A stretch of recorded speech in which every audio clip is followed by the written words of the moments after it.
وَإِن كُنتُمْ فِي رَيْبٍ مِّمَّا نَزَّلْنَا عَلَىٰ عَبْدِنَا فَأْتُوا بِسُورَةٍ مِّن مِّثْلِهِ وَادْعُوا شُهَدَاءَكُم مِّن دُونِ اللَّهِ إِن كُنتُمْ صَادِقِينَ۔ یہ سورۃ بقرہ کی آیت نمبر 23 ہے، 23 آیات ہے۔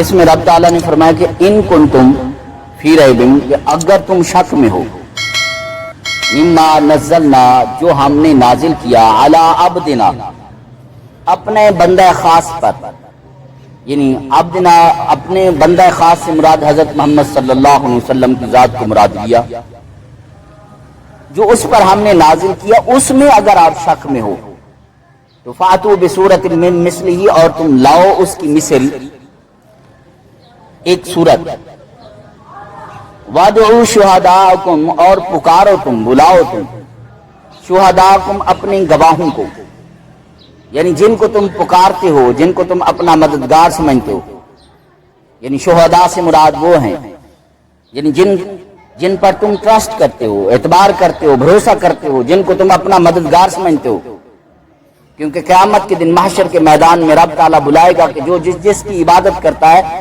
رب تعالیٰ کہے گا کہ آپ ان معبودوں کو بلاؤ جن کی تم عبادت کرتے تھے، جن کو تم مددگار مانتے تھے، ان کو بلاؤ، آج وہ کہاں ہیں؟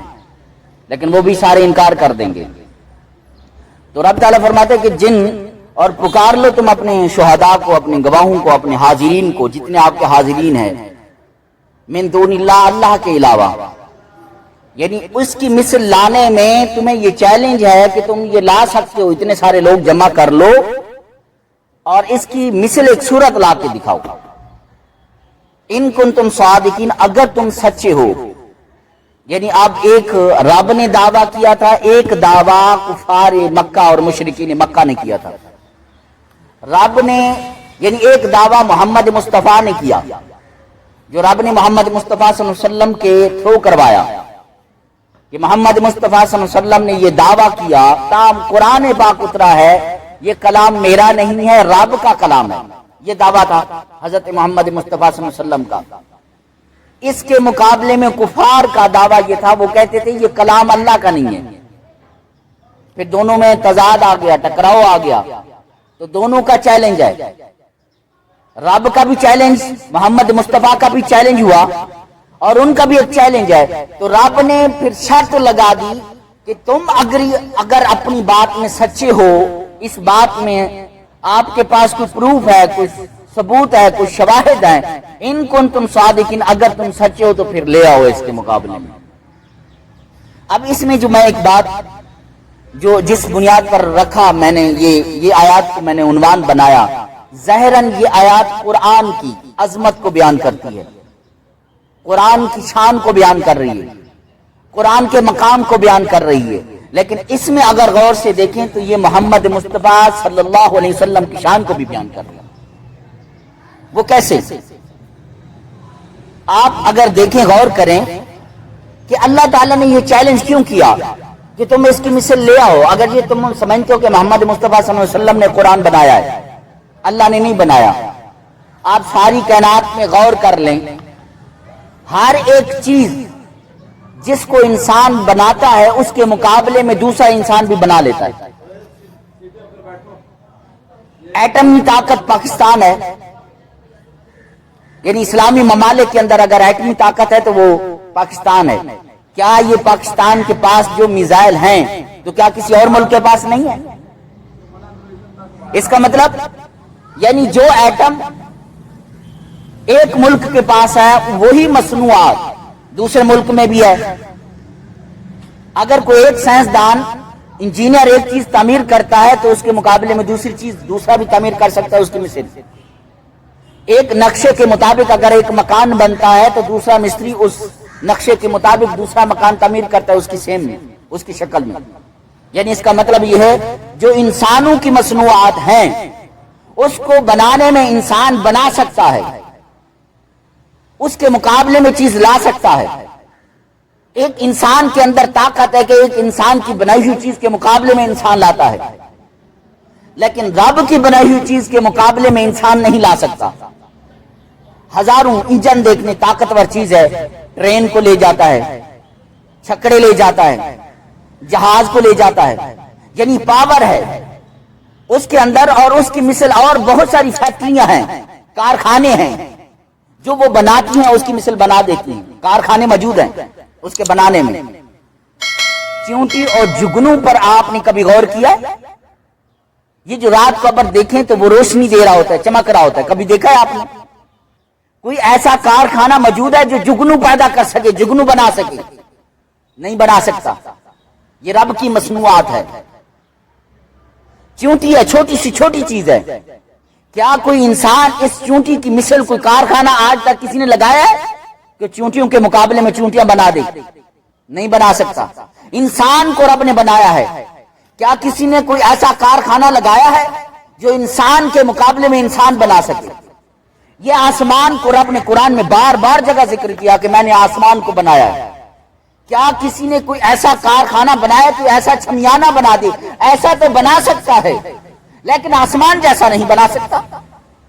کوئی ایسا ہے جس نے بچھونے کی بات کی، کہتا ہے میں نے زمین کو بچھونا بنا دیا ہے۔ کوئی ایسا کارخانہ موجود ہے جو بچھونا اس طرح بنا دیا ہو جو پوری کائنات میں بچھا دے؟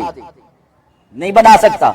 ایک چھت تو بنا سکتا ہے، ایک تھوڑا سا فرش تو بنا سکتا ہے، لیکن زمین کی مانند کوئی ایسا کارخانہ موجود نہیں ہے جو بنا سکے۔ یعنی ساری کائنات میں، یعنی رب کی مصنوعات کے مقابلے میں کوئی شخص کوئی اس کی مصنوعات نہیں بنا سکتا۔ اس لیے رب نے کہا یہ جو قرآن ہے، یہ جو محمد مصطفیٰ نے جس کا دعویٰ کیا ہے، کہا یہ میرا کلام نہیں، یہ رب کا کلام ہے، جو بنائی گئی ہے یہ کسی انسان کی نہیں ہے، رب کی ہے۔ اگر تمہارے اندر ایسی طاقت ہے، تم یہ سمجھتے ہو کہ محمد مصطفیٰ نے بنایا، تو پھر یہ تو انسان کی ہوئی، تو پھر انسان کے مقابلے میں تم بھی ایک صورت پیش کر کے دکھاؤ، بنا کے دکھاؤ۔ تو یہ چیلنج رب تعالیٰ نے اس لیے کہا کہ یہ جو مصنوعہ، یعنی یہ جو چیز بنائی گئی ہے، یہ جو کلام بنایا گیا ہے، یہ انسان کا بنایا ہوا نہیں ہے بلکہ رب کا بنایا ہوا کلام ہے، جو اس کے مقابلے میں کوئی انسان بنا نہیں سکتا۔ اگر ایسی بات ہے تو پھر ایک چھوٹی صورت پیش کر کے دکھا دو، فاتو بصورت من مثلی۔ یہ جو چیلنج کیا، یہ چیلنج قیامت تک کے لیے، یعنی پہلے جتنے آیا ایک معجزہ، ایک چیلنج ہوتا ہے۔ معجزہ نبی کی نبوت کی دلیل ہوا کرتا ہے، قرآن حضرت محمد مصطفیٰ کی نبوت کی دلیل ہے، حضرت محمد مصطفیٰ کی رسالت کی دلیل ہے، حضرت محمد مصطفیٰ کی عظمت کی دلیل ہے، حضرت محمد مصطفیٰ کی شان کی دلیل ہے، حضرت محمد مصطفیٰ کے اعلیٰ ہونے کی دلیل ہے، حضرت محمد مصطفیٰ صلی اللہ علیہ وسلم کے معلم ہونے کی دلیل ہے۔ پھر ایسا شخص سے اس جیسا کلام سنوا کر دکھاؤ، یعنی میں پوری کائنات کے اندر حضرت محمد مصطفیٰ جیسا انسان ہی پیدا نہیں کیا، اس کی مثل کوئی ہے ہی نہیں۔ پہلے تو اس کی مثل لاؤ، پھر اس کی مثل سے، اس کی زبان سے کلام پڑھ کر سنواؤ، یعنی یہ قرآن اس کی دلیل ہے۔ ہر ایک معجزہ آتا رہا، ہر نبی کے ہوتے ہوئے رہا، اس کے جانے کے بعد ختم، لیکن حضرت محمد مصطفیٰ صلی اللہ علیہ وسلم کا معجزہ آپ کی زندگی کے بعد بھی قیامت تک چیلنج بن کے رہا ہے۔ مثال کے طور پر میں سورۃ قصص پڑھا رہا تھا ترجمہ، اس میں یہ کہا کہ حضرت موسیٰ علیہ السلام کو اللہ تعالیٰ نے معجزہ دیا، ہاتھ فی جیب کا، جب وہ اپنے ہاتھ بغل میں ڈالتے، جب وہ نکالتے تھے تو چمکتا تھا، اسے ید بیضا کہتے ہیں، وہ ایسا چمکتا تھا کہ کہا کہ وہ بغیر سوء، یعنی بغیر کسی بیماری کے، کوئی یہ نہ تصور کر لے، کوئی یہ نہ خیال کر لے ممکن ہے کہ بیماری کی وجہ سے ہو۔ آپ نے برس کی بیماری والے دیکھیں، بہت سارے انسان دیکھیں، وہ سفید شکل کے ہوتے ہیں، وہ کیا ہوتا ہے؟ وہ برس کی بیماری ہوتی ہے، چمک رہے ہوتے ہیں، وائٹ کلر کے ہوتے ہیں۔ تو رب تعالیٰ نے فرمایا کہ اگر کسی کے گمان میں آئے کہ کوئی بیماری کی وجہ سے، کہا بغیر سوء، بغیر کسی بیماری کے، یعنی اللہ کی قدرت ہے۔ حضرت موسیٰ علیہ السلام کو ایک معجزہ عطا کیا، آسا، اور آسا کیا تھا؟ حضرت موسیٰ علیہ السلام کو رب تعالیٰ نے کوئی طور پر بلایا اور فرمایا آپ کو کتاب دیتا ہوں، ساتھ دو چیزیں دلیل دی، ایک چیز ہاتھ کا چمکنا اور دوسرا آسا دیا۔ موسیٰ علیہ السلام کو کہا وال کے آساک، اپنا آسا زمین پر پھینک، زمین پر پھینکا تو وہ ایک سانپ بن کر، اژدہا بن کر چلنے لگا۔ موسیٰ علیہ السلام پلٹ کر، قرآن کی آیات ہے، پلٹ کر پیچھے مڑے اور بھاگے چلے اور مڑ کر نہ دیکھا۔ اللہ تعالیٰ نے فرمایا اے موسیٰ علیہ السلام کہاں جا رہے ہیں؟ واپس پلٹے، موسیٰ علیہ السلام کو کہا پکڑیں اس کو، پکڑا، وہ ویسے آسا بن گیا، لکڑی بن گئی۔ فرعون کے پیچھے وہ آسا سانپ بنا، اور وہ جو جادوگر تھے ان کے سامنے موسیٰ علیہ السلام نے آسا پھینکا تو وہ سانپ بن کر سب رسیوں کو، وہ جو سانپ بنی ہوئی سب کو منہ میں ڈال دیا۔ یعنی یہ معجزہ تھا، لیکن یہ معجزے کی مدت کب تک تھی؟ جو میں بات سمجھانا چاہتا ہوں، معجزے کی اس کی مدت حضرت موسیٰ علیہ السلام کی حیات تک تھی۔ جب تک حضرت موسیٰ علیہ السلام زندہ رہے تو ہاتھ معجزہ رہا، جب تک حضرت موسیٰ علیہ السلام زندہ رہے تو آسا معجزہ رہا۔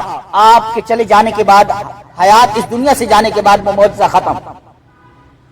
حضرت عیسیٰ علیہ السلام کو اللہ تعالی نے 2-3-4 معجزے عطا کیے۔ حضرت عیسیٰ علیہ السلام کیا کرتے تھے؟ جو ایک بنائی اس کی بنیادی طور پر، پیدائشی طور پر ختم ہوتی، ہاتھ پھیرتے اس کی بنائی آ جاتی۔ برس کی بیماری والا ہوتا اس پر ہاتھ پھیرتے وہ صحیح و سالم ہو جاتا۔ مردے کو زندہ کرتے حضرت عیسیٰ علیہ السلام، یہ معجزے تھے۔ حضرت عیسیٰ علیہ السلام کی زندگی میں یہ معجزے برقرار رہے، ان کے جانے کے بعد معجزہ ختم۔ لیکن قربان جائیں حضرت محمد مصطفیٰ کی شان اور عظمت پر، یہ قرآن ایک ایسا معجزہ ہے کہ رب تعالیٰ نے آپ علیہ السلام کی زندگی میں رہے تو چیلنج بن کر رہا کہ کیا میرے ہوتے ہوئے کوئی اگر چاہتا ہے کہ یہ کلام رب کا کلام نہیں تو اس کی مثل ایک صورت پیش کر کے دکھاؤں۔ اور آپ علیہ السلام کے جانے کے بعد بھی یہ قرآن چیلنج ہے قیامت تک کہ اگر کوئی چاہے، اگر کوئی خواہش کرے، کہے کہ یہ رب کا کلام نہیں ہے تو اس کو بھی آج بھی چیلنج ہے کہ فَأْتُوا بِسُورَةٍ مِّن مِّثْلِهِ، اس کی مثل ایک صورت لا کے دکھاؤں۔ یعنی یہ محمد مصطفیٰ صلی اللہ علیہ وسلم کی عظمت پر دلیل ہے کہ محمد صلی اللہ علیہ وسلم کی رسالت پر دلیل ہے کہ اس کی مثل کوئی صورت نہیں پیش کر سکتا۔ اور ایک بات کر کے پھر اجازت چاہوں گا، اس میں کہا بِسُورَةٍ مِّن مِّثْلِهِ، مثل ہی کہتے اس کے اندر جو ہا ضمیر ہے علی عبدنا حضرت محمد صلی اللہ علیہ وسلم کی طرف جاتی ہے، یعنی فاتو بصورت من مثلہ، اس کی تو مثل لاؤ۔ کیا مطلب؟ یعنی سب سے پہلے حضرت محمد مصطفیٰ صلی اللہ علیہ وسلم جیسا انسان لے آؤ، حضرت محمد مصطفیٰ صلی اللہ علیہ وسلم جیسی شخصیت لے آؤ، آپ علیہ السلام کی جیسی پرسنالٹی لے آؤ، اس کے مطابق ایسی پوری کائنات کے اندر پہلے تو وہ شخص ڈھونڈو۔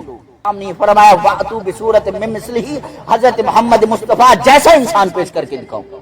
اور پھر قرآن نے خود کہا، آپ علیہ السلام نے خود فرمایا اَيُّكُمْ مِثْلِي، کہ تم میں سے کون ایسا شخص ہے جو میری مثل ہو سکتا ہے۔ اس کا مطلب حضرت محمد مصطفیٰ جیسا کوئی انسان نہیں ہو سکتا تو پھر اس جیسا کوئی کلام بھی پیش نہیں کر سکتا، اس جیسی کوئی زبان ہی نہیں ہو سکتی، اس جیسی کوئی آنکھ نہیں ہو سکتی، اس جیسا کوئی ہاتھ نہیں ہو سکتا، تو محمد مصطفیٰ جیسا تو پھر کلام کیسے ہو سکتا ہے؟ اس لیے وہ خاص بندہ کہا کہ جس پر حضرت محمد مصطفیٰ صلی اللہ علیہ وسلم پر یہ قرآن نازل کیا۔ یہ قرآن حضرت محمد صلی اللہ علیہ وسلم کی ایک رسالت کی دلیل ہے اور نبوت کی دلیل ہے، آپ علیہ السلام کی عظمت اور شان کی دلیل ہے۔ والسلام۔ کہ آپ اس چینل کو سبسکرائب کریں، لائک کریں، شیئر کریں تاکہ آنے والی ہر ویڈیو آپ تک پہنچ سکے۔ والسلام۔